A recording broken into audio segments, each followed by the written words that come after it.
ThunderCats!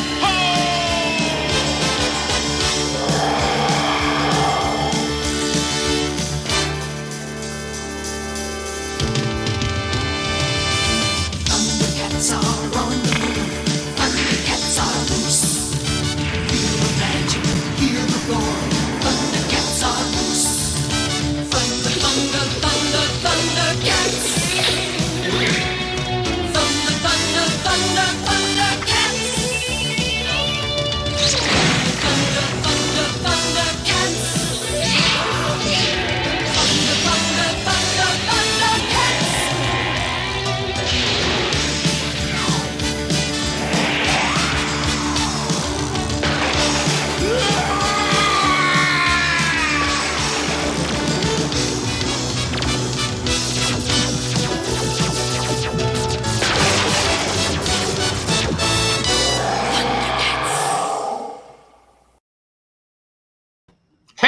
Hey, good morning. Had to put clothes on this morning. Darn it, I hate these Saturday mornings. You know, you can't walk around your place naked anymore. Good morning. Welcome to Saturday Morning Cartoons. This is a show that we do each and every Saturday based on the history of our youth in terms of cartoons. We talk about things that we grew up with. Every week we have a different topic, a different subject matter, and we bring it all to you. We are not professionals at this at all. We are not pros. We are just like you are. Sure, I love you. We are just like you guys are. And we are fans. We're basically people that the internet decide, hey, use this. Hey, go play. And they gave us stuff to play with. Along with my lovely, fabulous host, Rose Marie. Should we call you hostess? Is hostess kind of biased? Hostess. I like host. Yeah, because when I think of hostess, I think of like, hostess, Twinkies, Do you know female actors do not like to be called actresses? In fact, I think actors. Yeah, and the Academy Awards changed that category. It's not Best Actress. I did not know that. Yeah, I don't know I can't remember how they announced it, but it's I don't know, maybe they say favorite female actor in a leading role and not just favorite actress. I'm not sure, but it's kind of about how the hell can you drink Coke first thing in the morning, for God's sakes, man? Because I already had my coffee. Whoa, you got the Coke behind. Oh my God. I know it's a caffeine thing. I'm a tea drinker, but I don't oh, wait a minute. Sorry. Damn it, all this hurts. Oh. That okay. green tea there? Usually, I'm a big Earl Grey fan, believe it or not. Oh, I love Earl Grey. Massive Earl Grey fan. But I'm a tea drinker, and I understand that they all have caffeine in it, but I don't have a need for caffeine. Some people, they can't get motivated in the morning until they have their coffee. I do not understand that concept at all. Are you telling me if aliens wanted to come down and invade this planet, all they have to do is just basically blow up all the Starbucks and all the I think that would be a good start. The coffee bean fields. Yeah, it's like, hey, my coffee, don't talk to me. It's amazing. I don't understand. I've never had an addiction to anything except Johnny Quest and chocolate. But I've never had an addiction to anything, so I don't understand how people need their coffee so bad. All right. Hey, Jerome won't be joining us this morning. He's at work and he's handling a very, very serious problem at his job. He's a bigwig there now. So, this is one of the Saturdays where he is unattainable, and that's fine. I think at some point he'll probably get on his phone, may be able to pop in, whatever, but it's going to just be Rose and I. And here is another show from our grown-up days. I don't know what age you were in 1985, 1989. Oh my God, I know how old I was. Okay, I was in high school. Okay. Yeah, I was coming out of college. But this show alone, known as ThunderCats, we got a lot of products from Japan. Okay, we got a lot of products from it's a really cool product, and you can always see the differences between, let's say, a Hanna-Barbera movement as opposed to a Japanese animated movement on characters. They're better at it. They're more fluid at it. They're better artists than we are in some respect. But their animation skills, you see just the opening for ThunderCats alone, how these actors move. And this was the movements. We didn't see a kind of rigid, Superman flying through the air just in one movement. There he is, and he's like that forever, and maybe his mouth is moving or so. Oh, there's Jimmy Olsen below, something like that. These Japanese animated cartoons, or Japanese animation period, had fluid movement, had striking movement, had stark colors, had really solid, sharp lines. It was incredible the way these characters were drawn and then animated. And this is what our show is, excuse me, I got a frog in my throat. This is what our show is about today. We're going to be talking about ThunderCats. And in fact, where is my... Well, I'm just going to say this is going to be a complete education for me, because I know about Lion-O, and that's where my ThunderCats history and knowledge ends. Okay. Lion-O is the main character. That's great, and we're gonna need we're gonna need a lot of help from the audience today, because I'm a little kaplitz, whatever. And we had a great show last night with, at least I thought it was great. I don't know what you guys. Fun. I thought it was a fun show yesterday, and I didn't upload any of these photos for ThunderCats, which I'm doing right now. I want the cartoon crew to help me out on this show today while I do some stuff I thought I did. Almost cat-like, yes. Yeah. Thanks, Jennifer. And Joe was supposed to join us today, but he could not, so that's fine. But thank God that Jennifer's watching, and hopefully Joe's watching. If Joe's feel better, he wants to pop in, come on in. Let's talk about your favorite show. Let me tell you about this show. ThunderCats is... It's a fictional group of cat-like humanoid aliens, okay? And it seems a lot, on Sundays, you ever see The Powers of Matthew Starr? Yes. It comes on Sunday mornings. Every Sunday mornings, it's on MeTV, The Power of Matthew Starr. And it seems to me that there's always some alien fleeing their planet, okay, and make their way to Earth. Unfortunately, the humanoid, the ThunderCats did not make their way to Earth, but they made their way to another planet anyway. But it was an animated series from 1985 to 1989, and there were some other editions. In 2011 to 2012, there's another ThunderCats series that was made, and then the worst of them all. And I'm really, really agitated about this, because from the era of Warner Brothers, Bugs Bunny cartoons, all the way up into now, our animation skill has degenerated. If you look at the cartoons that are on now, yes, they may be funny. Some of them may be actually well written, which some of them are. I'm a Rick and Morty fan. I'm also a Phineas and Ferb fan.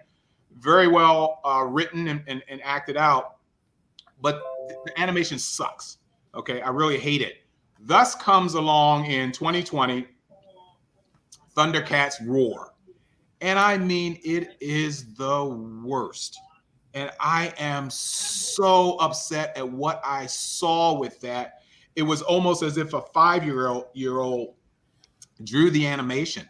It's absolutely horrible. I've actually seen some of this animation, and it is abysmal. It is. Oh, look what she said. Abomination. Yes. Abysmal. It is. You want to know? I think it's laziness. I think the executives, when somebody walks into their office and say, "Hey, I have a great idea," or "Hey, we want to revisit a very popular cartoon back in this day called ThunderCats, and here is our storyboards. Here is our art. Here's the art of the characters, and I wonder what you think about it." And looking at Thundercats Roar, yeah, I think I turned it off after the first 2 minutes. 2 minutes. It's like, this is an abomination, like, you know, Jennifer said. And how could you do this to us? Who do you think you are to do things? I remember the fans were very, very upset. It's unbelievable. And there was another cartoon that I saw was kind of drawn the same way. You know what? I am more appreciative of the arts of the bubble. Oh my God, bubble gum. Oh my God. Crisis? Yes. No. The three girls, three power girls, Powerpuff Powerpuff Girls. Yeah. I'm a dork. the three Powerpuff Girls. You know, I know their artwork is a little primitive, shall I say, but I loved that show, and I excuse the art, you know, for the power of the writing in the show itself, the comedy alone, you know. But then you go into Thundercats, and it's like, you know, guys, you really need to start drawing stuff, you know, like this. You really need to start drawing my boy, you know, Lion-O, like this. These are advanced. This is not the art of the era of first show. This is actually a little bit more advanced, but the art of the era of the show, which I have not. Oh, hold on for a sec. We got a visitor. We have a visitor. Brady. Hi. Good morning. How come you're not sitting down? I am sitting down. Oh. I'm levitating. Yeah, it worked in reverse. You're really tall. How come you know? But hey, man, thanks for joining us a little bit. We're going to talk a little bit about Thundercats. What is it that you know about Thundercats, there, Brady? And Brady, where do you live again? I think you told me yesterday. Jenison, Michigan. Michigan, so that's right. Grand Rapids area. We send sympathies your way. Yes, because yes, you're. Thank you. Michigan. We need it. We need lots of sympathy, Mark. Yes, I know, buddy. When this show came on, it blew my mind. It was like the coolest thing since Thundar, because you had this group of characters that were all had these weapons that were cool and came from they were out of place, and it was just the animation was so incredibly sleek. I remember, I think when I first seen it, it was like I instantly knew it was like a Japanese type animation, because it was so different than Hanna-Barbera, and it was so fluid, and it was really cool. I came home from school one day and it came on, and I was just like, what is this? Yeah. And I watched it every chance I could. I absolutely loved it. You know, as with a lot of these cartoons, though, you know, you have the one character you don't like, and it's typically, for me, it's the comic relief, and I believe it was Snarf. Thank you for saying that. Oh my God! Just like He-Man's, what was He-Man's comic relief? Dorko. Or as I called him, Dorko. Dorko. Look, did you see the new He-Man animated series that's out, or movie? I think it looks really good. Yeah, and Orko is more respectable in that, believe it or not. He's very, very respectable. But in the 80s when it came out, it's like, why are you showing me? I'm not 10. I am not 10. But it was it developed for 10-year-olds. You understand this, Mark? Yeah. Yeah, but you know, I'm an adult, and I'm not gonna act like a child. You know, come up to my level, damn it. But yeah, keep going, Brady. You're doing good, man. What was cool was, in any situation like this, well, hasn't been a lot of shows, but you have these characters that are out of element and not on their planet. So for me, it's cool you learn about them. They're kind of like the outsiders. So you don't know their backstory. You don't know what their original planet's like. Kind of like Transformers. You know, they're here. They're aliens on this planet.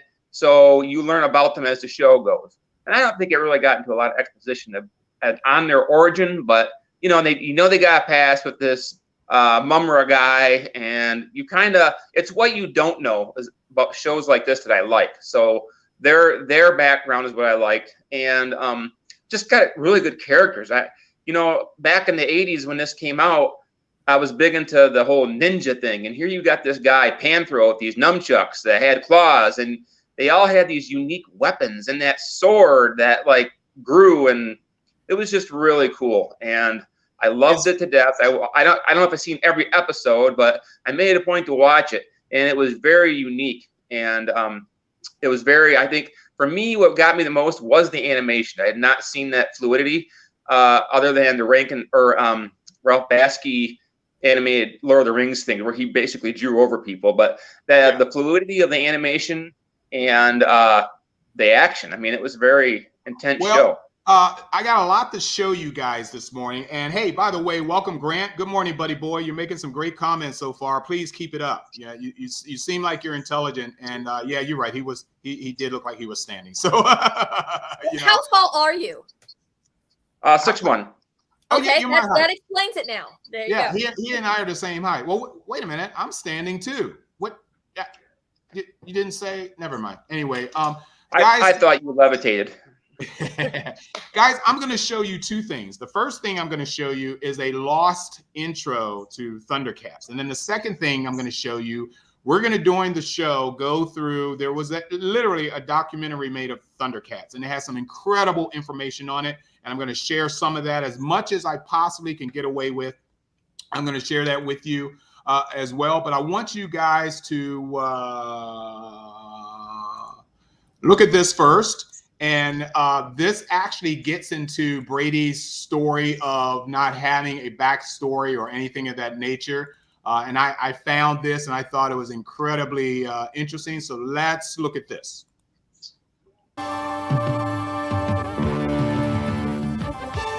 From beyond any known galaxy, bringing with them the laws and ideals of their doomed planet Thundera, come the ThunderCats.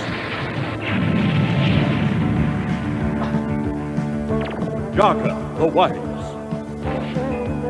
Tigra, the invisible. Chitara, the quick. Wily Cat and Wily Kit, a cunning junior duo. Handroll, the deadly. And the Snot. The ThunderCats, all sworn to serve their young lord, Lion-O, and to instruct him in the secrets of the Eye of Thundera. The eye embedded in the hilt of the mystic sword of Omens, and the source of the ThunderCats' power.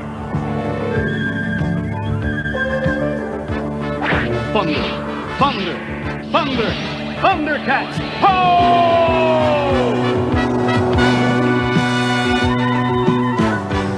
Pursuing the ThunderCats to Third Earth, and determined to possess the Eye of Thundera for their own evil purposes, are the hideous mutants of the planet Plundar, led by the reptilian Sly. They form an unholy alliance with the ageless devil priest of First Earth, Mumm-Ra.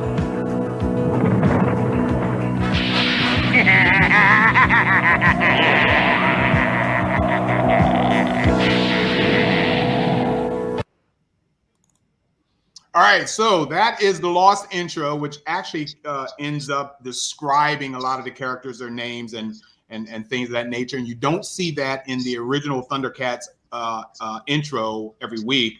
But playing Lion-O at the time was Larry Kinney in 1985. Now, Mumm-Ra was played by Earl Hammond.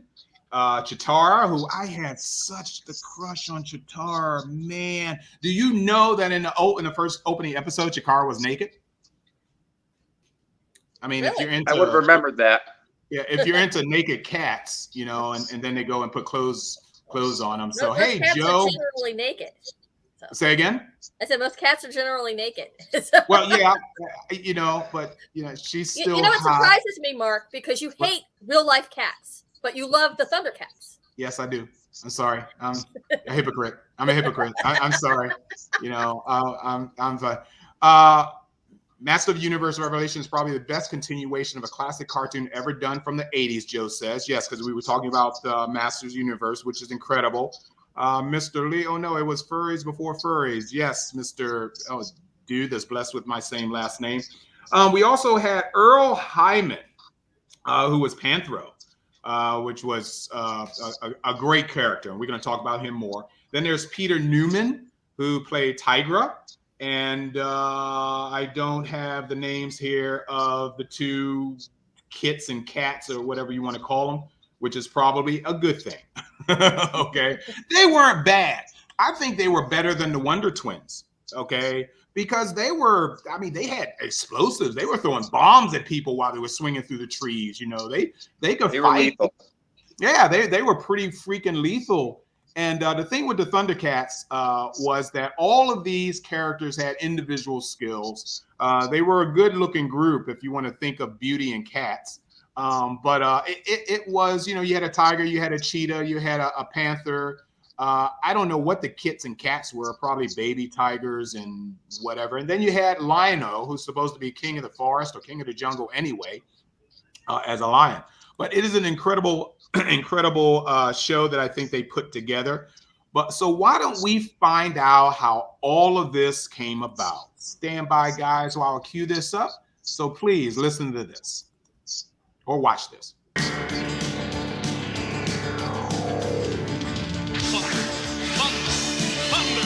Thundercats!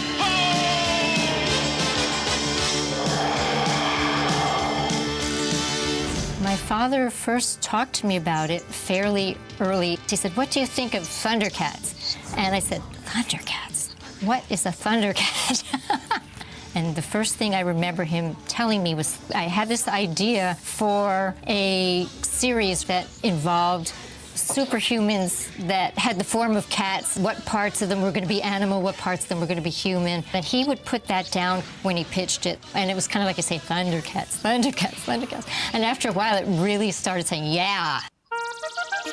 Rankin-Bass was an animation studio that had pioneered stop motion animation for television. They became kind of the masters of that. And then they diversified. They got into doing cell animation as well. At that time in the Rankin-Bass career, we had just formed an affiliation with Telepictures. And their strong point, and the reason they wanted us and we wanted them, is they had a great sales force. So Arthur and Jules developed a relationship with them, and in the process of developing other shows, we were being pitched ideas by Leisure Concepts, Inc., this design firm. They would come up with ideas and present them, and I remember Stan Weston came up, and I forget exactly what he was pitching to us, but I obviously wasn't too interested in that. I looked over at his portfolio, and there was this design in there of this half cat, half human thing. It was just this incredible piece of artwork. And so I sort of wandered over and took it out of his portfolio. I remember Jules looking at it, and you could just see his mind just off to the races. In New York at the time, Rankin-Bass was the only animation company. So we didn't have a pool of writers or illustrators that worked specifically for animation. They got to use a lot of people who didn't work on the regular Hollywood cartoons. They got people like Leonard Starr, who was a great cartoonist, a newspaper cartoonist, and they've also got people like Howard Post and Bob Haney, who had written comic books for DC. Thundercats was done with an American comic book sensibility, and it really comes through with the kind of stories and the imagination on that show. Jules. Okay, we're going to come back to that because there's a lot of information there that I want you guys to hear, but we're going to kind of intersperse it to make it more of an interesting show. You get to see our faces a little longer than you get to see faces of people you don't even know. Okay, so we're going to do that. So they were making a good point about Thundercats. I love the fact that the daughter of the creator was there explaining how her dad came up with these characters. And can you imagine being back in the day, or even you yourselves, you had a great idea and you wanted to share it with people, whether it was your parents, whether it was your boss, and you said, you know what would be a great idea? But then you fast forward 5 years later and you think back to the day I came up with those ideas. You're not thinking us. We always wonder, well, how did these ideas come about? They were the first, or maybe the first, to come up with an idea of cat people. Now, do you remember there was a horror movie back in the 30s or 40s called, what is it, The Cat People? I think it actually was The Cat People. Yeah, And they and made the a, Curse they of did the a Cat remake People. in the 80s, yes. Right. Now, before you go to the theater, you see the title. It's like The Cat People. Ooh, I wonder what that's about. Maybe it's people that look like cats. No! So the people that came up with Thundercats like, yes, let's make people that actually look like freaking cats, for God's sakes. And I really like how they drew the characters. Now, everybody in the future, Rose, so we got to get to work. Everybody in the future has to be muscular. Okay, you got to have muscles. It's just, you can't show up in these costumes and have muscles. Even Panthera, or I'm sorry, Panthero, has muscles. Let me tell you guys a little bit of some fact. Now, the first season of ThunderCats was actually completed in 1983, but was not publicly shown until 2 years later. Okay.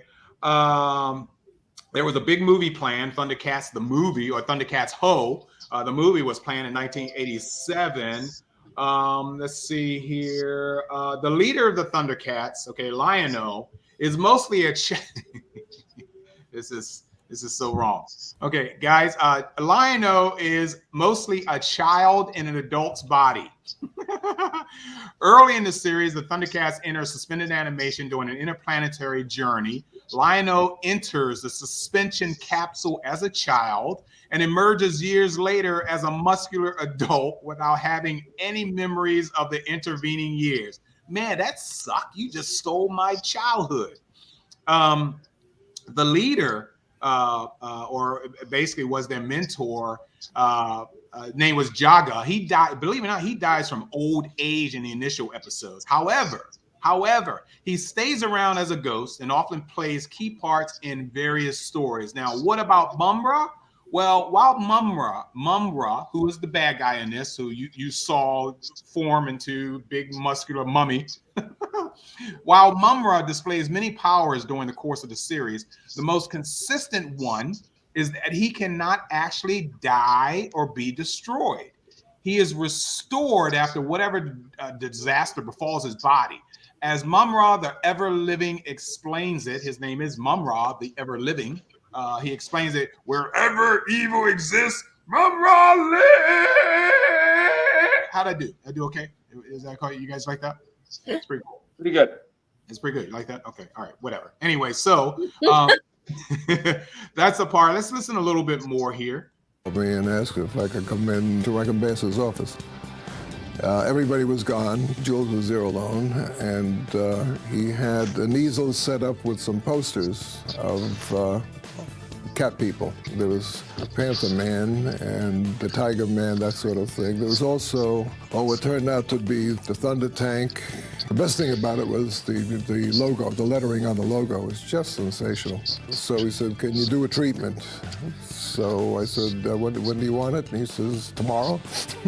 And that's what I did. It was a 12-page treatment, the entire thing, the exodus from Thundera, the dying planet, and being attacked by the mutants. Jules, in the very beginning, said to me, what you have to understand about animation is that whatever you can imagine, whatever you want, you can do. You just have to write it. We were a bunch of guys sitting around a conference room table saying, okay, well, they're in this new place called Third Earth. They're going to have to move around. We got to have this thing called a Thunder Tank.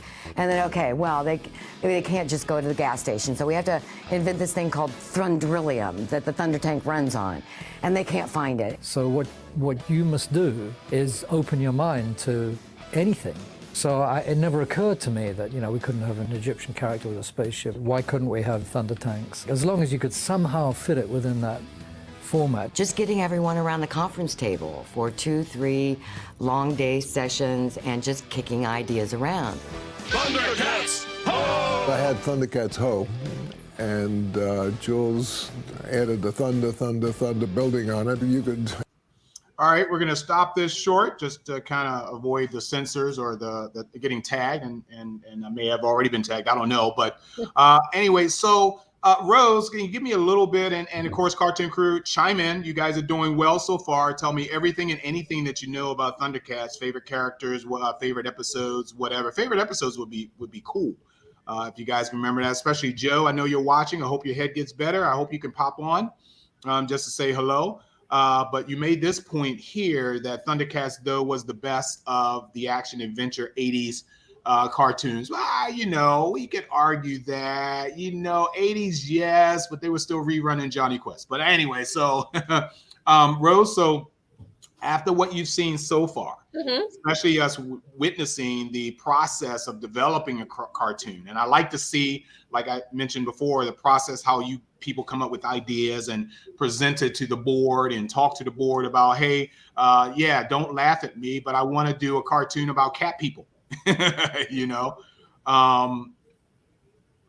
Sorry. No, I think it's been very fascinating so far, the evolution of the Thundercats, and you know, it makes me regret never watching an episode of it.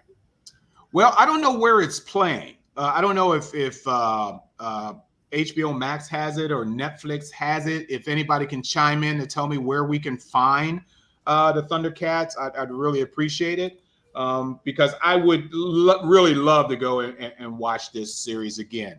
Got a couple other trivia facts for you guys. Oh, no, let's not do that. I want to show you guys Mumm-Ra and why I think people would be really pissed off if they ever met this guy on the street. I'm going to show you guys something interesting about Mumm-Ra, and this is called the transformations of Mumm-Ra. And basically, as you see him as a hooded kind of solitude character, when he really gets pissed off, you know, he kind of bulges out into muscular form like this.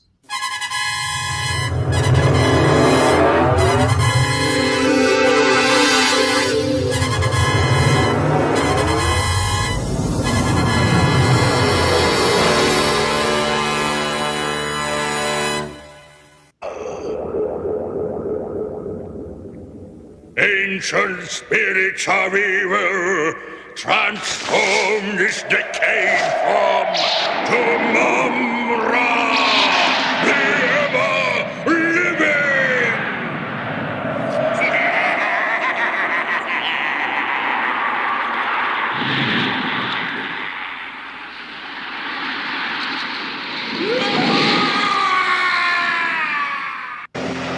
Spirits of evil, transform this ancient body to Mumm-Ra, the ever-living!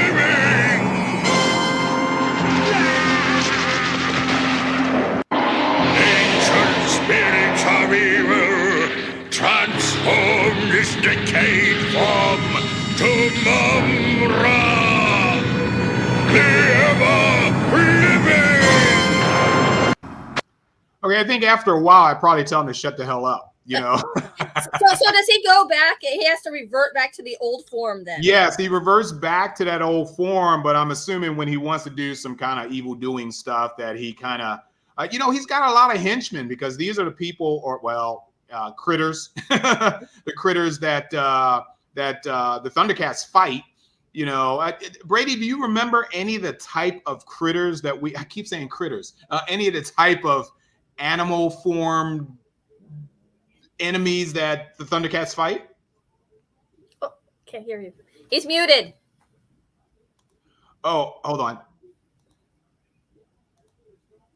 Oh, now I can't unmute you. Why can't I unmute you, buddy?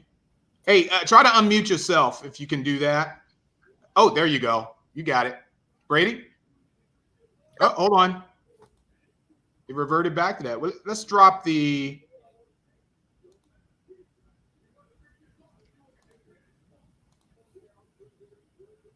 Nope, can't unmute you, buddy. I don't know why. Oh, All right. Right now. there you go. I was going to say, I didn't know Rankin-Bass did this cartoon, but I immediately, once I found that out, the one henchman, who's like a lizard slug guy, looks almost identical to the orcs from their Hobbit adaptation. Yes. I don't know if you ever seen the Hobbit movie that they did, but it looks identical to the orcs from that movie, the lizard guy. And that's what I most. And also, what I've always thought was cool is that all these henchmen are like a different race or whatever. You know, they're kind of a mixed group. Instead of just having like an army of mummies or something, they're all kind of. It's almost like he went around to the bar and gathered them up. You know, like, come on, help me. Hey, you guys want to work for me? I am Mumm-Ra. Yeah, whatever. Here's the old man in a cloak. No, seriously, I'm Mumm-Ra. Come work for me. You know, so you're absolutely right on that. I don't want to get off the subject of the henchmen, but she said that Stan Winston had worked with the design. Isn't that And if interesting? you notice the design, you know, for those people who don't know who Stan Winston was, he was a special effects pioneer. He designed the Terminator for the Terminator movies, worked on Jurassic Park. Well, if he had a design, it makes sense that he would have some input on the design of the Thundercats, because they look a lot like his creature designs for the remake of Island of Dr. Moreau Yes, from the early very good. 90s. Yes, The good. Thundercats and those creatures from that movie, which was, in my opinion, most people's opinion, a very bad interpretation of Wells' work, but they look a lot like the Thundercats. When I remember when that came out, I thought, oh, he looks like the Thundercats are on the island of Dr. Moreau. But that's just what I wanted to add about the design, and I did not know Winston had a part in that. But yeah, the henchmen were a mixed fruit basket, not really smart. I remember that, and that's what I remember. Well, fantastic analogy, my friend. That was absolutely brilliant. Good job on that. And you're right. Island of Dr. Rowe. I didn't even think about that, but you're absolutely right. Now, there were two islands of Dr. Rowe. One was the Charles Lofton character back in the 30s and 40s, and then of course, that was called the Island of Lost Souls. Right. And then the Island of Dr. Monroe in the early 90s was called just that. Oh no, there was actually three. I'm sorry. There was the 70s one, which was a telefilm. Michael York? Yes. Yeah, that was the second one, and then there was the third one with Val Kilmer and Marlon Brando. You are dating yourself. Three islands. So yeah, you are definitely dating yourself because I watched it too. But yeah, so let's go ahead and watch a little bit more of this here. Accelerated, thunder. It's musical. That was good. Jules had a touch for that. It was collective. It was, but I must say, Jules Bass was running the collective. The vision of the show that Jules had was a very clear, clean action-adventure show with a very clearly defined comedy element. I think he had very clear visions for each of the characters and very clear roles for young kids like Wile E. Cat and Wile E. Kid. First light. I remember there was no question there was going to be a good guy girl, and so we created Chitara. And of course, there were a lot of jokes to me. At first, they didn't want to give her a weapon. They wanted to put her in the Lair's kitchen, and thank God they were joking. She tried to make Chitara, a strong female presence on the show, and of course, most of the writers were male and didn't respond very well to that. Oh, you gave her a stick. What else do you want? Oh, I love Chitara. I think I identify with her. I just loved her strength. I love the fact that she was strong. It was partially physical, but partially was her speed. Chitara was just fast, I mean, her whole point was speed. And Panthers was strength, and Tigra's was integrity and sort of leadership, and Lion-O was a learning experience. He's just learning to be a superhero throughout the things. I think the idea was to give the audience a model, somebody that the audience could identify with, like an older brother who has to go through the process of growing up. Ancient spirits of evil. There he goes again. Transform this decayed form to Mumm-Ra. He just was a bad guy that got mummified, possibly a bad high priest, but there was no backstory. He was just there as a villain. I named him Mumm-Ra, and he was evil, and it was a very... Well, I'm not a fan of getting that upshot view there, I mean, this guy loved his miniskirts. I want to make a quick comment. Please. Back in the 80s, you had all these shows that were developed with selling in mind, like the He-Man show. It looks to me like this was kind of the opposite, where they developed the show first and then maybe came out with the figures later. And maybe that the quality of the show. Yes, absolutely correct. Good observation on that. You're absolutely right. One of the things I also know about or had watched about ThunderCats was, and that's what I was going to bring up, was in terms of the toys that came out, which I never bought, but I think probably one of the most popular items of ThunderCats was probably the Thunder Tank. Yep. My friend had it. Did he really? He had it, and it was just like, by then we had kind of gotten too old for action figures, but he said, I'm going to get that Thunder Tank for a collectible something, and it's going to be worth a lot of money. And he put it up on his dresser with all his Boba Fett collectors. He goes, don't touch that tank, or I will thunder your tank. So I don't know if he still has it, but it's probably worth a lot of money. He did get that. I remember it was probably a good chunk of change. It was probably like $25 to $35. You just read my mind, Brady. Too. Yeah, you read my mind, Brady, because I was wondering what it probably would have cost back then, which would have been a fortune. $25, $35 for a toy. That's a lot of money back then. That's like $100 to us, back then. And you're right, especially if you're expecting stuff under the Christmas tree. Parents can't afford $25 per toy for any one of their children. They'll go broke. They just couldn't do it. I remember Megatron. Sorry, the Megatron Transformer, the original was like $30. Wow. And that I remember I did get it, but I didn't get a whole lot else. And so yeah, that would have been the big gift, they were expensive. Yeah. Well, you guys are doing good. I'm having a good time right now talking about ThunderCats. Thank you for the cartoon crew that are contributing. We still got time in the show, which I'm happy to have time because I still want to talk about ThunderCats. Something else I want to show I just pulled that ThunderCats take up on eBay. Yes. $280 to between $50 to $280, depending on what shape it's in. The shape it's in, yeah.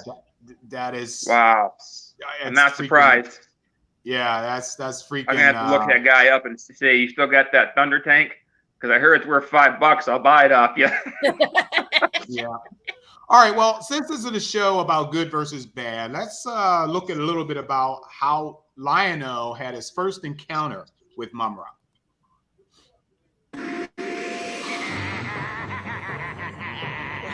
What is that thing? I'd better thunder. No, as Lord of the ThunderCats, I must fight this demon alone. You're an idiot.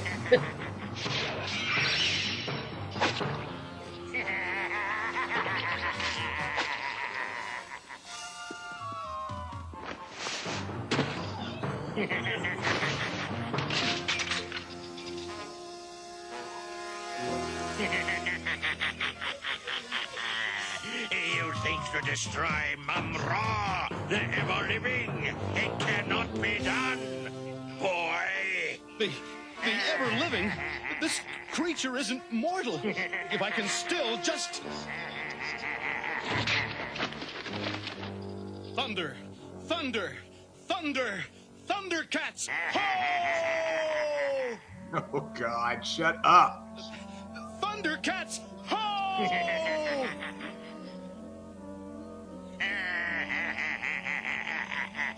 He's bugging me too. It's no use, boy. The Eye of Thundera cannot summon your friends this time. Just wipe it off. I only wish it could.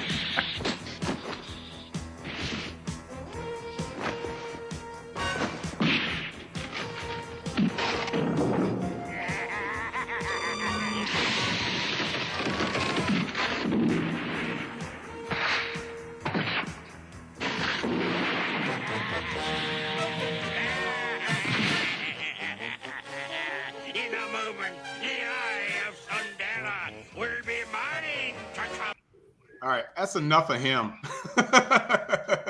Boy.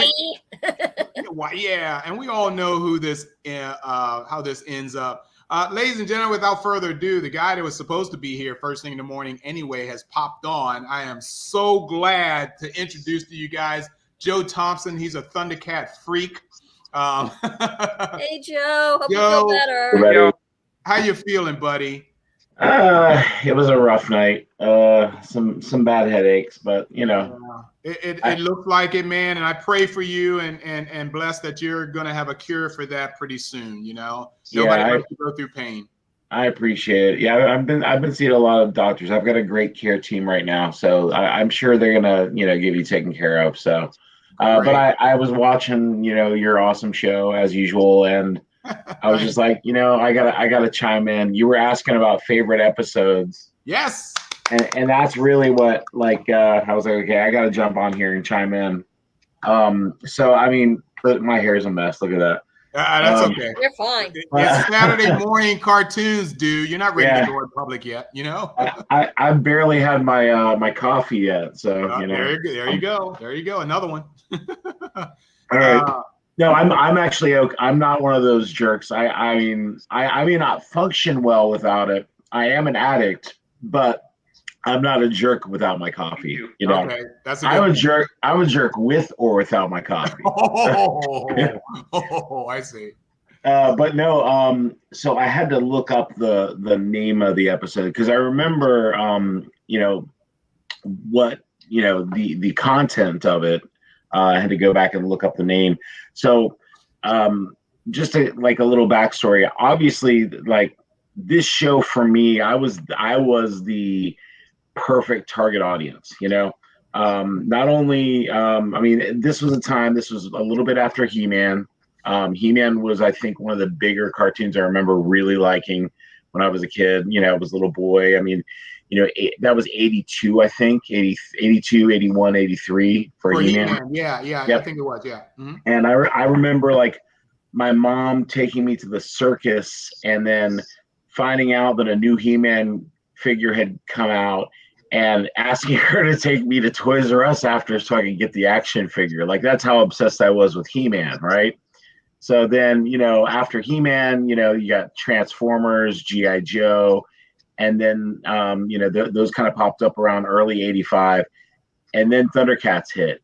And that intro alone was enough to like draw anyone in. I mean, it was just, it's so dynamic, you know, and everybody looks like they work out with Arnold Schwarzenegger, you know, and, you know, and it was imaginative. And yeah, okay, they used the thunder thing a little too much. You know, it was the, you know, the Thundera, the Thunder Tank, the Thunder, you know, Thundera. Thundera's the planet, yes. The mineral was the Thunderanium or whatever, you know, but it was still, I still loved it.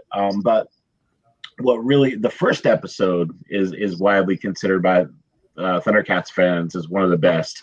And while I love it, the one that really did it for me, this is what what blew up the show for me, was actually going to be the movie. And the movie got canceled. It was called, you know, ThunderCats Ho. ThunderCats Ho, yes. So instead what they did was they made it, that was the intro for season 2. That was the first 5 episodes of season 2. Episodes 1 through 5 were ThunderCats Ho. And what really, it opened up the world, right? So you had your existing ThunderCats at that point.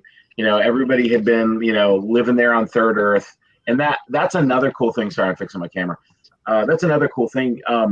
It was the only show at the time. Well, no, Herculoids did it first. But they kind of took it in that same lane of Herculoids, where you have a family displaced and they have no ties to their old world. It's got that Land of the Lost effect. Yes. You know, and they have to like find their roots and find themselves and have a family dynamic, because that's what they are. They're a family on this other world, and it's nothing but threats. You've got the mutants, you've got Mumm-Ra, you know, and then they've got all these innocent people that they're like, okay, well, somebody's got to step up and help them.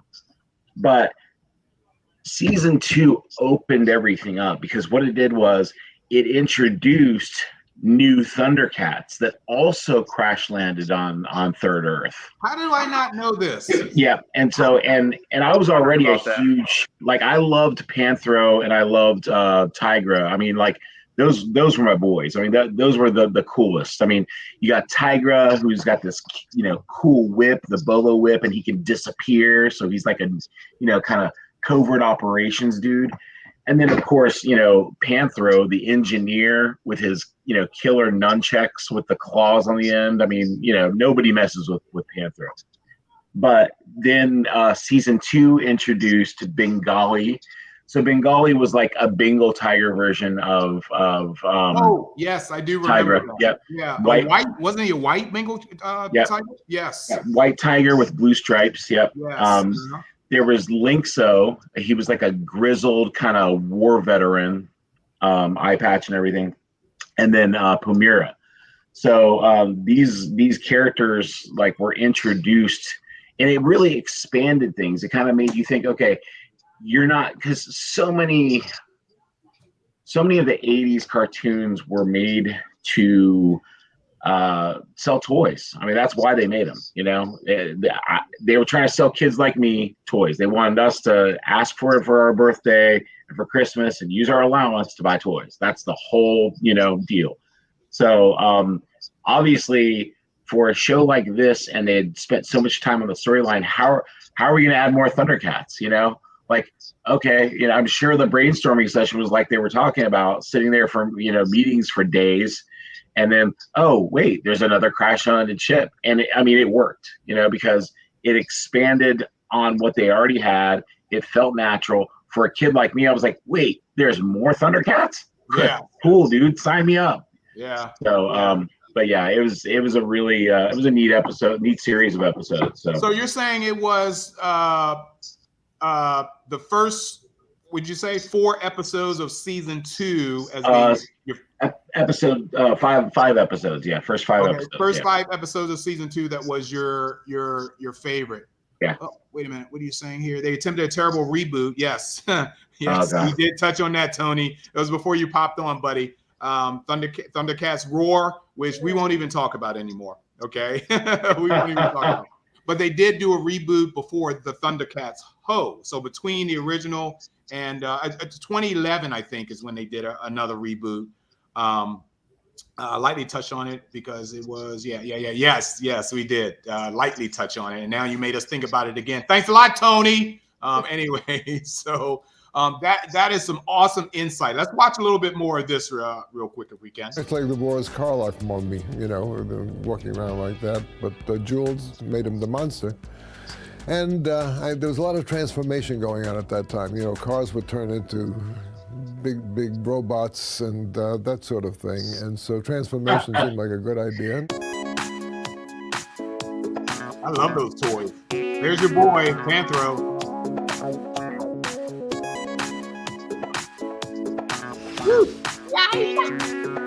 There had been many parents groups that had been campaigning against cartoons on television. They were considered too violent for kids. In Thundercats, we had another idea, which had not been done then.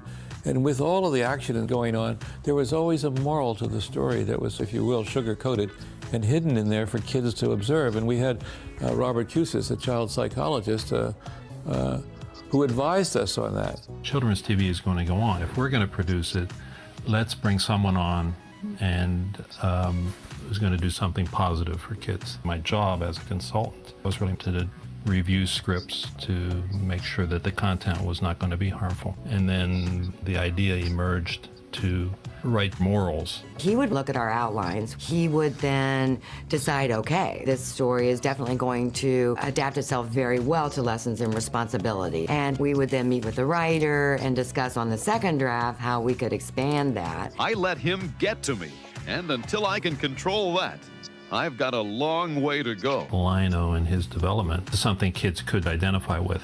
The fact that he was learning just as they're learning. And then I think of Jaga, the wise old man who was a parent figure, someone he could rely on to go to seek wisdom. You've always been my guide and teacher, Jaga, and my friend. I think that gave children then watching it a sense of safety, that there were elders in their life, so to speak, that they could rely on their wisdom to learn. I wish he'd joined us in our struggle to spread the code of Thundera. Justice, truth, honor, and loyalty. We thought all of our shows had good guidance and advice for our audience, and especially young children. In everything we did, we tried to show that this is the way to grow up and become a real person. But let me ask my panel here, considering the cartoons that we're seeing today as opposed to the cartoons that we grew up with, do you see more educational value during these decades as opposed to the earlier decades? Because if you remember, at the end of Thundercats, at some point in the series, I don't know when that happened, you saw Chitara or you saw Tigra or you saw Kit and Kat come on. They would do a little educational piece, much like G.I. Joe did at the end of their shows. Were we really, as children, damaged by what those adults at that time thought was doing to us? Who wants to go first?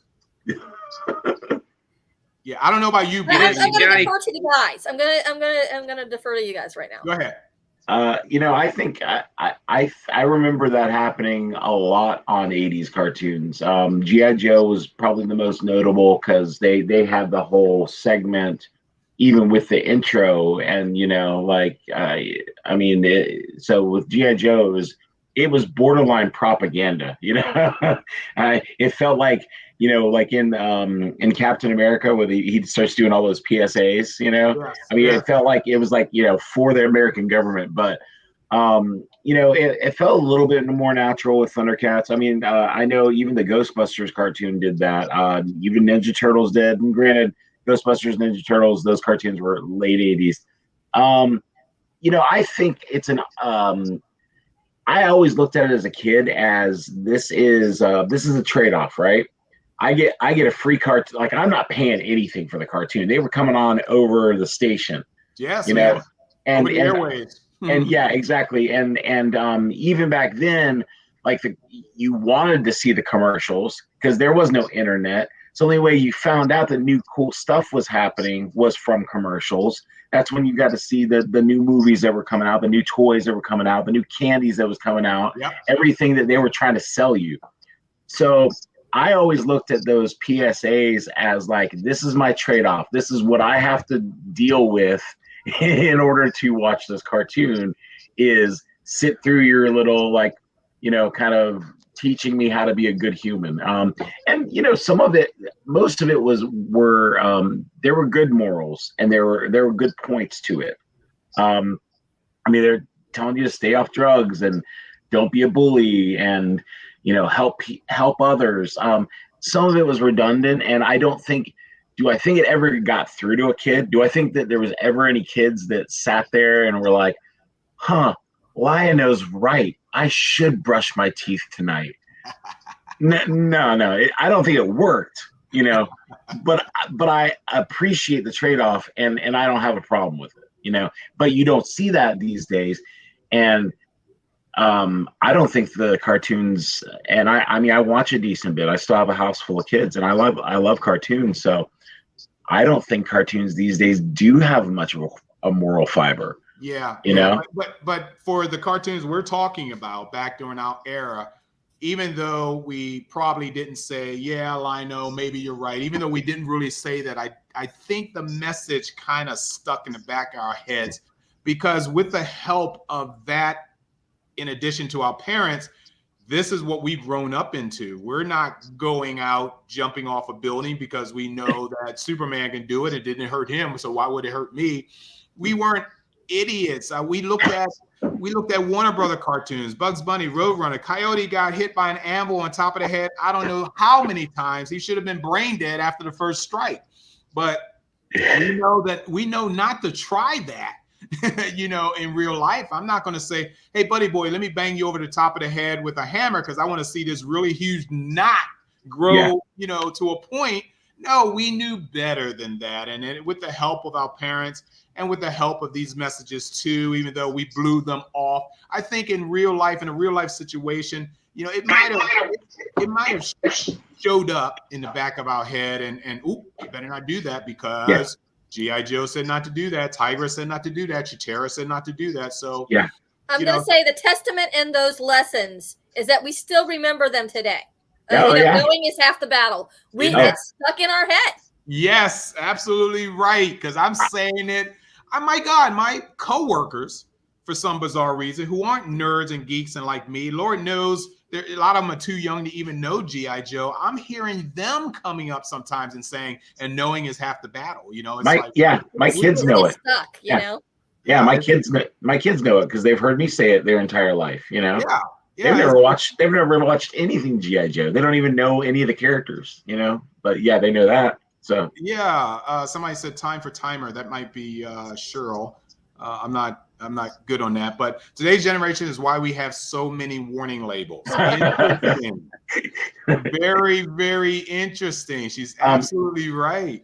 I did want to add something about those new characters when they added them in, and it's kind of along those same lines of the moral fiber and trying to You know, obviously this was put together by a bunch of adults, so they're probably trying to give some kind of recognition, and this is, you know, one of the earlier forms of you know, kind of showing some or giving some exposure to like less prominent groups. So Linkso was blind. The one of the characters in season 2, like he even used familiar. Braille, yeah. And Mumm-Ra, like unlike all the other Thundercats that are all these, you know, they're all these badasses that are like ninja skills and swords and lasers.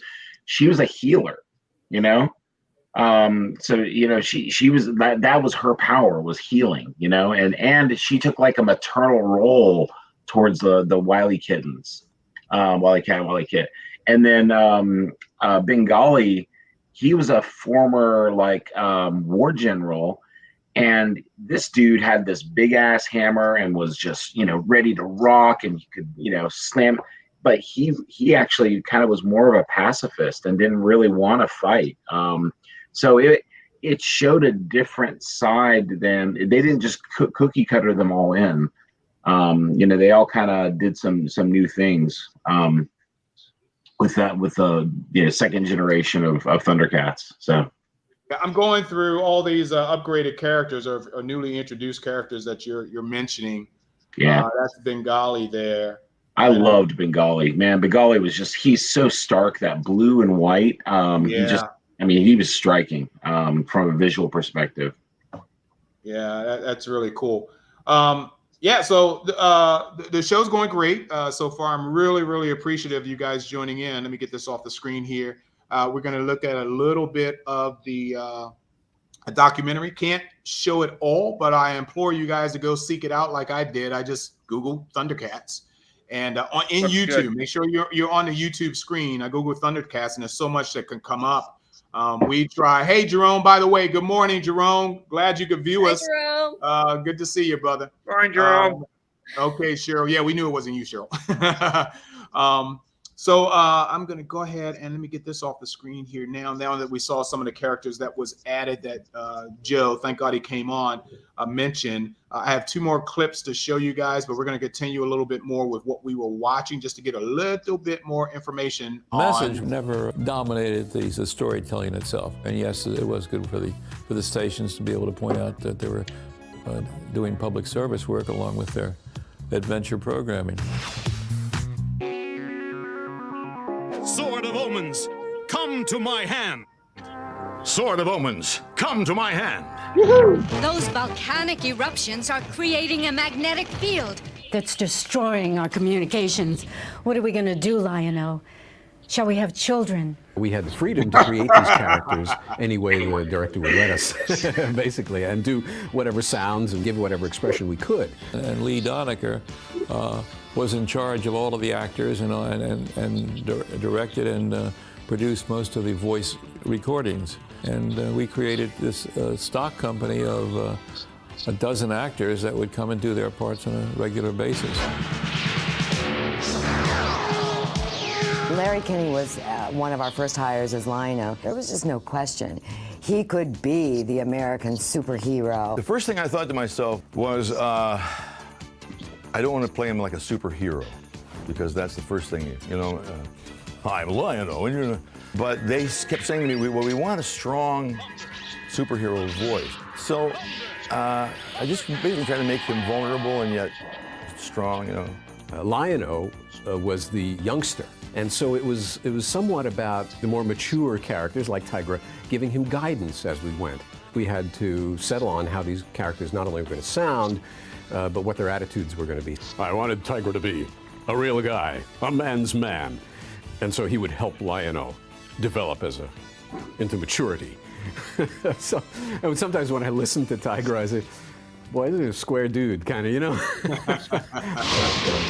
Panther was my favorite character in the show, and Earl Hyman voiced him. He had a delicious multi-level quality. Of his voice was very beautiful and melodious and rich. You are a genius. I am? The ventilation shaft, Snarf. you could squeeze through to the sword chamber. Earl Hyman is a fine Shakespearean actor. He speaks several Scandinavian languages. Of that. Wait! And then they diversified. They got into.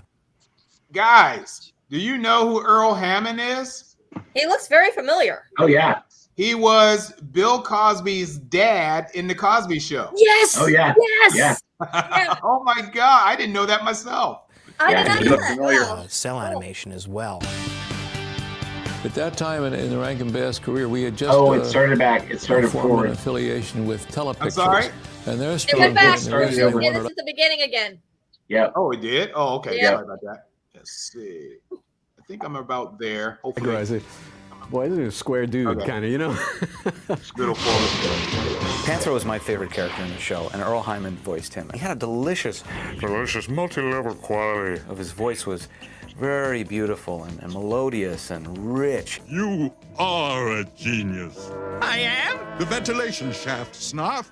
You could squeeze through to the sword chamber. Earl Hyman is a fine Shakespearean actor. He speaks several Scandinavian languages and made a long career playing Othello in Scandinavia.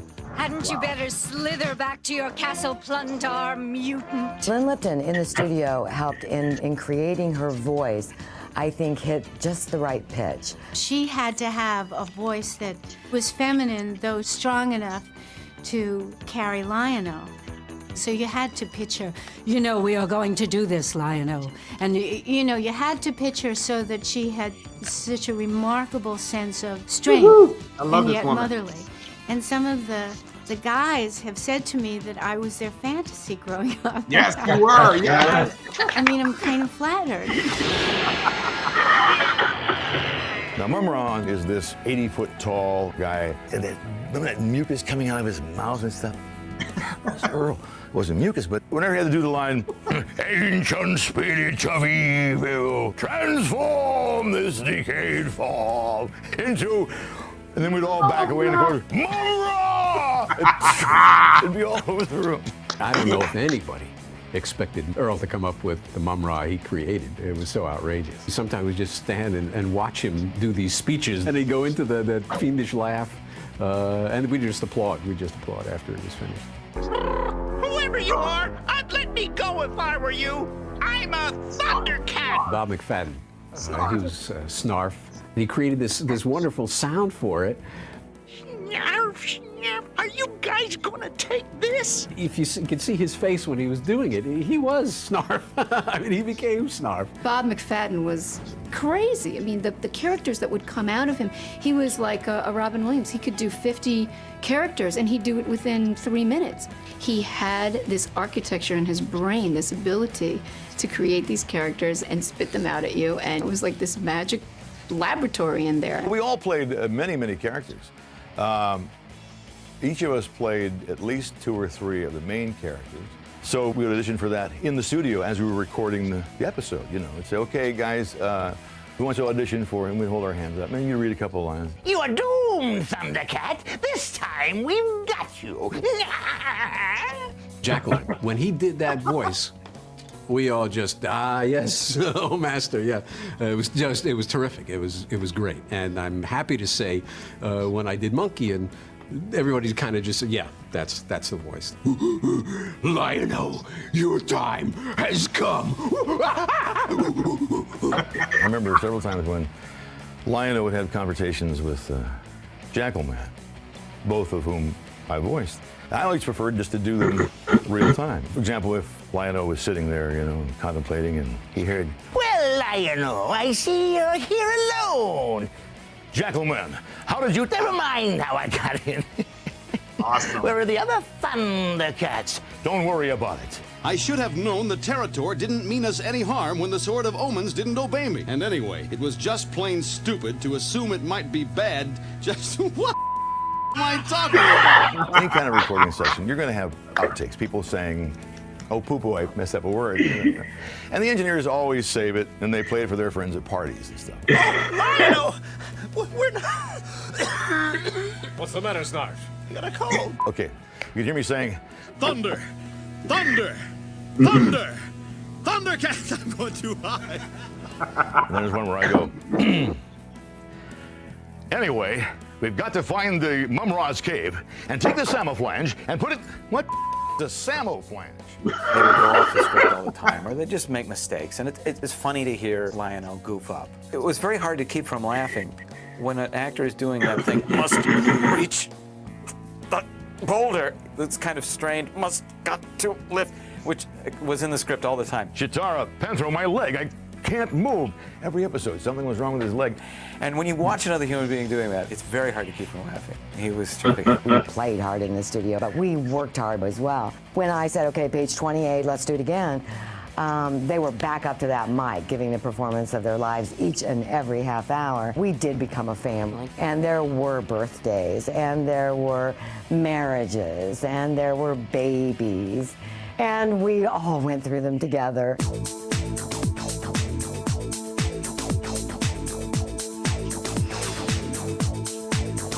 The main characters and the main mutants were all...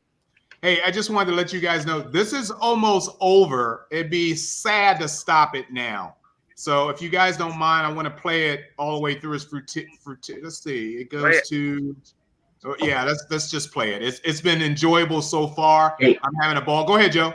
I just want to point something out, and this is the one thing about ThunderCats that doesn't get that differentiates it from every other cartoon of its era, and really like most cartoons I can think of, and that's the displacement of Lion-O. So they were put in suspended animation. His pod was broken. He aged, and so if you see, hey, you wouldn't have that in Planet of the Apes, buddy boy. Your pod breaks, you're dead. Okay, yeah, I don't know how he made it. Exactly. Well, he was the same age. Actually, I think he was younger. Yeah, he was younger than Wile E. Cat and Wile E. Kid. Oh, so and he was like, I think that Thundera was a monarchy because I think he was like the heir to the throne. He was the prince. Yes, and so, so when he gets there, he was once a little kid, and now he's like Superman. It's kind of like Shazam, except except he's still immature, he's still childish, and so it really is Tigra and Panthro and Chitara really teaching him, and then the Ghost of Jaga teaching him how to be a man. He's got this huge buff physique, the coolest sword ever made, the awesome, but shield. You know what, Joe? If he still has the mind of a boy in his adult body, by the time he's into girls, man, he's going to be 85 years old.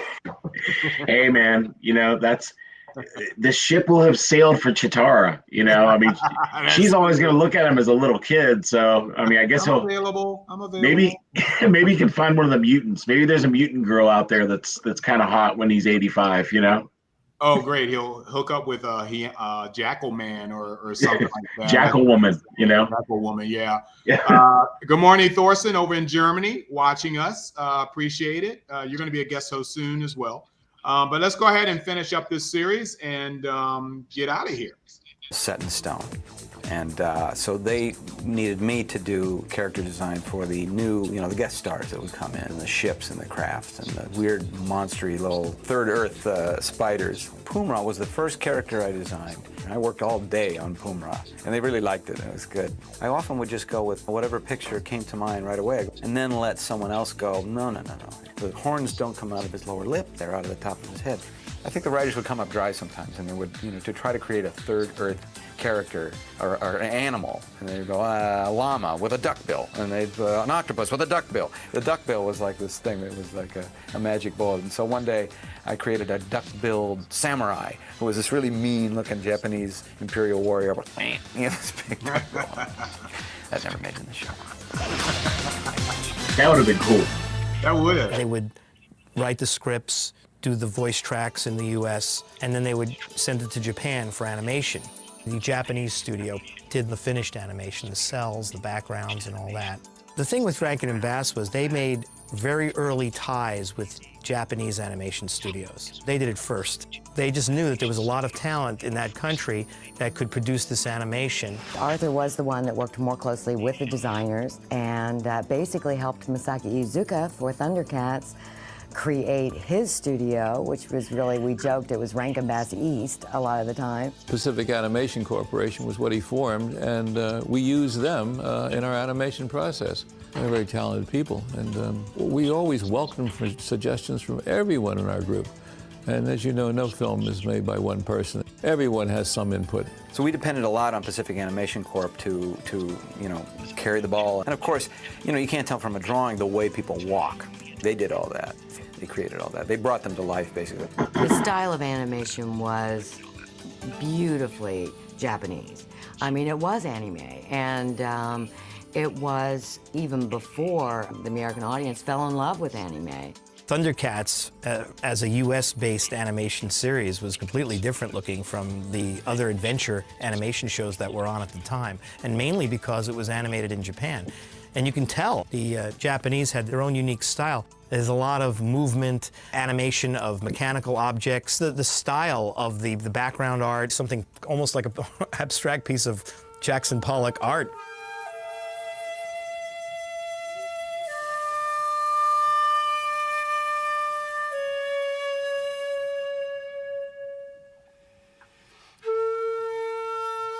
Something like ThunderCats was a real revelation to a lot of fans. When they saw it, it was like, oh, this is cool. It's like a hybrid. And it really is the very, very beginning of anime and its acceptance in this country. From the time we saw one of the first designs and thought, this is the show we want to develop, in 10 months we had a 1-hour special called Exodus. They began running in the fall, and we were still recording when the word came back that it's a hit. It's a hit. I'm sure the thought crossed my mind, that means we'll do more, doesn't it? We became the #1 show of its time. And being such a great success, there was a traveling road show of ThunderCats. And they wore the costumes and so forth. And one of the symbols of ThunderCats, of course, is the sword. And in Madison Square Garden, they had little kids. Oh my God. We're all in to see I this went show. to it. And at one point, of It was- course, oh my God. ThunderCats, It was horrible. ThunderCats, ho! And all these swords lit up. I've never ceased to be impressed by the power of that medium. I became aware of how big a hit it was going to be when I went to Toys R Us to get something. And they had installed an entire row of ThunderCats stuff. I'm walking down the aisle thinking, thank goodness it's a voiceover job where they can't recognize me. Or else all these kids would be, idolizing me and, wanting my autograph and stuff. Anyway, this one kid says, I'm going to get the Jackal Man. What are you going to get? And he says, I'm going to get the Mumm-Ra. I couldn't help myself. I said, why don't you get Lion-O? He comes with a sword of Omens. Come to my hand. I walk away and the kid says, he doesn't even sound like Lion-O. I'm laughing. I'm thinking, you only knew, kid. Well, ThunderCats, I mean, it was just right thing at the right time. Everything just was working together behind the scenes and then on the screen. Gotta mute you again, and for Brady. some reason, that just ended up magic and set us apart. We've just made what we had to make, thinking they would be good and not knowing the longevity of anything. Why do certain pictures last so long and others come and go and fade? I don't think any of us know the answer to that. I guess we must have felt the pulse then, and it's still continuing.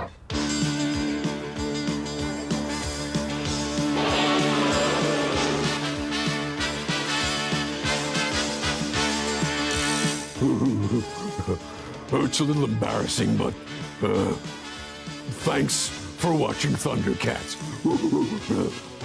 ThunderCats fans, from all of us who did the show, thank you for being such great fans and for enjoying what we did, being appreciative of what we did. Thunder, thunder, thunder, ThunderCats! Ho!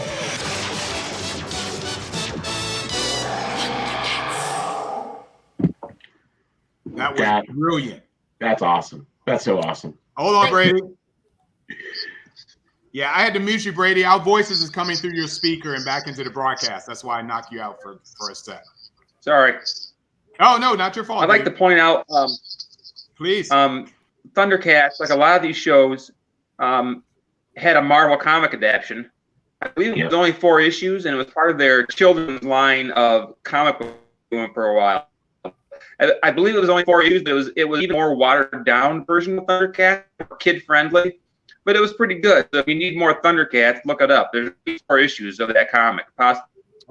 It's good to hear. Yeah, Yeah. that's a good resource to tap into. But hey, guys, that was. Go ahead, Joe, please. Oh yeah, just a couple of things I was gonna point out. First of all, that I mean, it is easily one of the best, if not the best, action adventure cartoons of its era. So, like, for those who haven't watched it, it actually has a continuous storyline, and it's a cohesive thought or plot. I'm sorry. The subsequent like continuations of it, a lot of people give the 2011 reboot a lot of acclaim. I'll say this: the animation in it and the artwork in it is beautiful. The storyline is a big departure from the original, and it's almost, they don't actually say it, but it's almost like it takes place hundreds of years after the original, but still on Third Earth. And I love the animation of it. It was beautiful. But when it was canceled, I wasn't really surprised because the storyline is it's just weird. You'll see it if you watch the original and then go back and watch the 2011. You're going to see how much they change things. And some of the changes are really cool, and other ones are just like, it doesn't make sense. So, and as you can see, we're showing a scene from that reboot, the 2011 reboot. So, and the animation is like phenomenal. It's beautiful. It's beautifully drawn. Got good shadows in it. I agree. Yeah. I like it. Thick lines. I love that. Yeah, and then the Thundercats Roar, as you guys were mentioning before, is the biggest. We have to talk about Thundercat Roar, Joe. I already got this out of my head twice. I would like to say that I was big in the conversation during that controversy, and all the people who supported it were all like, "Hey, you don't have to watch it, and it's not for you."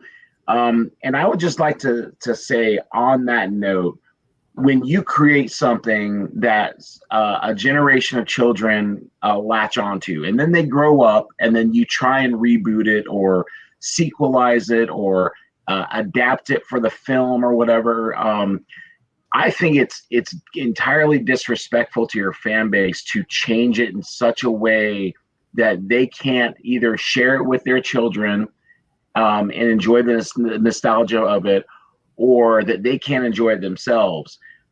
So I do think that it's kind of crappy on their part. And I think what you said earlier was right.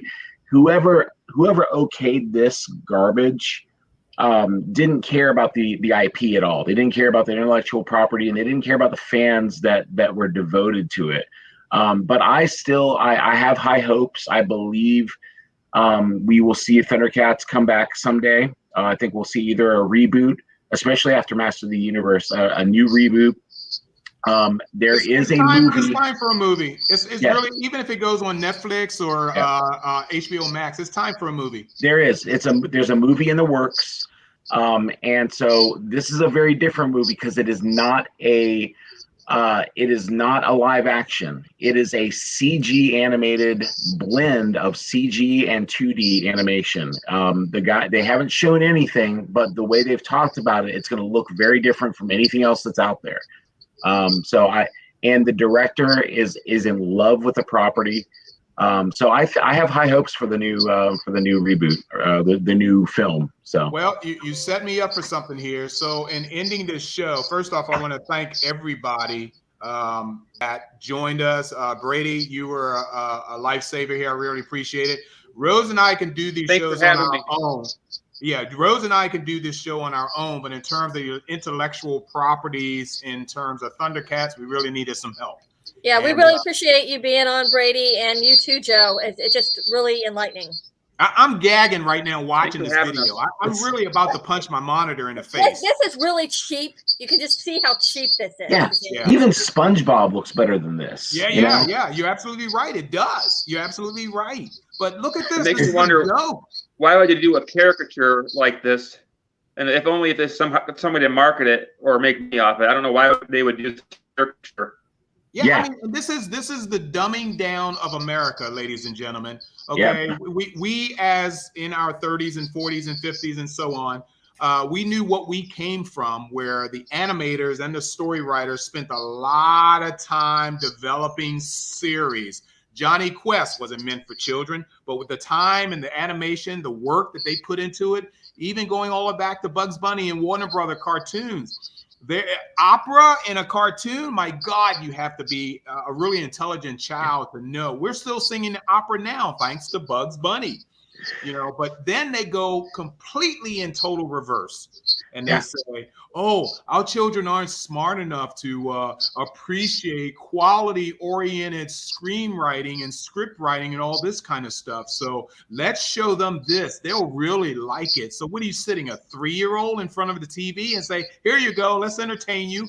Oh, man. I just want to interject here and just say that this looks to me like the dumbing down like they did with Teen Titans Go. And last week we were talking about Teen Titans. Bravo! Bravo! I was such a fan of Teen Titans Go when it first premiered. In fact, it wasn't Teen Titans Go. I think it was just Teen Titans. It was just Teen Titans, and then they dumbed it down to this level. Hey, Rose, do you know why it looks like that? It's probably the same animators. It's the same dude. It's the same dude that took the awesome Teen Titans and made dumb Teen Titans Go. It's the same guy. Yeah, it looks very similar, so I'm not surprised at all. I saw an interview with him when they were making it, and he said he had never seen ThunderCats before they approached him about rebooting it. And I was like, oh, idiot. Yeah, and I would also like to point out one other thing about ThunderCats Roar. By the time, so they announced it, horrible fan reception. 2 years later, it comes out. When they debuted it, they didn't even put it on TV. It debuted on CartoonNetwork.com, and I remember this because by the time they finally started airing episodes on TV months later, they had already canceled the show by the time they started airing it on TV. Wow, so, they even knew themselves that this was crap, but we've already invested money into this. We got to make something back somehow. So. Yep. Exactly. So luckily it is canceled. Kids aren't stupid. I'm sure the kids watching this know it's crap. Thank you, Brady. Sorry. Thank you. You're absolutely right. They are not stupid. And it's only, there's a percentage of the population that goes into marketplaces such as entertainment and so on to entertain. Those are the stupid ones. Those are the ones that were released out into society. And this is the product crap that we end up with. You know, it irks me to no end. My God, you guys are awesome today. This has been a great show. I really like it. And what I'm going to do is I'm going to end the show with 2 clips. You got to watch them both. Okay, this is very important. And my crew here, kind of hang around after I end the show. Please still hang out in the lobby here. I'm going to speak to each and every one of you guys individually. But for my audience that's been watching this morning, we did a huge ass 90-minute show on ThunderCats, which deserved, you know what? This is irritating the hell out of me. Be gone! Be gone! Oh my God. Thank you. ThunderCats, no. I'm so sorry. I don't know what I was thinking, you know. I'm so sorry, but that had to go. But once again, it can't be unseen. Yeah. Brady from Michigan. Joe, you're in Georgia, right? Yes, sir. Georgia, and Rose down the road here in Florida from me, and Mark here in Orlando, and our other co-host, Jerome, who is at work up in Massachusetts. I love it. And of course, we had Thorsten from Germany who was joining us. I'm sorry. Where are you, Thorsten? Stop looking around. Yeah, Jerome was. Remember, these are all. They're not talking about us. These are. We get the messages delayed. We get them like 20. That was that ThunderCats Roar. It was ThunderCats Roar that I was torturing you guys with. Like I said, Thorsten, thank you. Terry over in Ireland, he's been watching us for this show as well. I'm going to go ahead and end this show by showing you guys these 2 clips. One of them is very interesting, so pay attention. In fact, I'll play that one first, and then I'll play the last clip after that. So thank you guys for joining us for Saturday Morning Cartoons. Next week, whose turn is it, Rose? It's my turn. I'm doing it. Okay. Anything you want to announce, or you want to hold it? Yeah, I'm planning on doing a show to celebrate the career of Frank Welker. Nice. I can't wait till I get your list, because that's gonna be... I can't wait till I make up the list. So. Yeah. Well, that's okay. You do a great job anyway, and we've always follow through with it. Thank all you guys. I appreciate it for the show. This was great. Very, very informative. We Joe, appreciate thank all you. you out there. So Yes, thank you watching. for popping in, Joe. It's you guys that make our show as great as it actually is, because I don't know of anything else that's like this out there. There may be better shows, but this is ours. So this is what you get. So hang in there, guys, and watch this.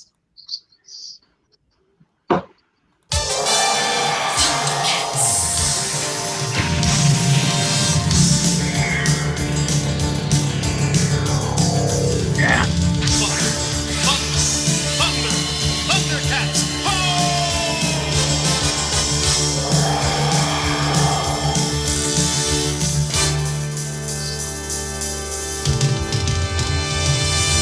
Thundercats are on, Thundercats are loose. Feel the magic, hear the roar. Thundercats are loose.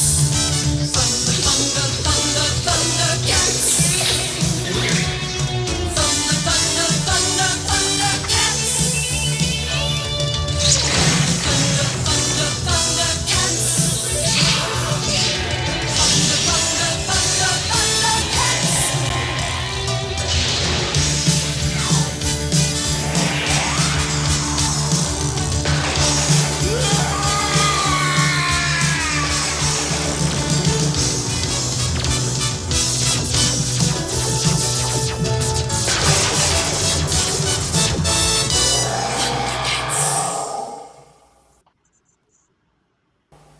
Thunder! Thunder! Thunder! Thundercats! I'm going too high. Let me ask you, Lionel, if it had come to it, who do you think would have won that sword duel? Why, Hachiman. He had the experience and strength. Funny, when I asked him that, he said you, because you were young and flexible. The truth is, in a duel, nobody wins. Thunder, thunder, thunder, Thundercats.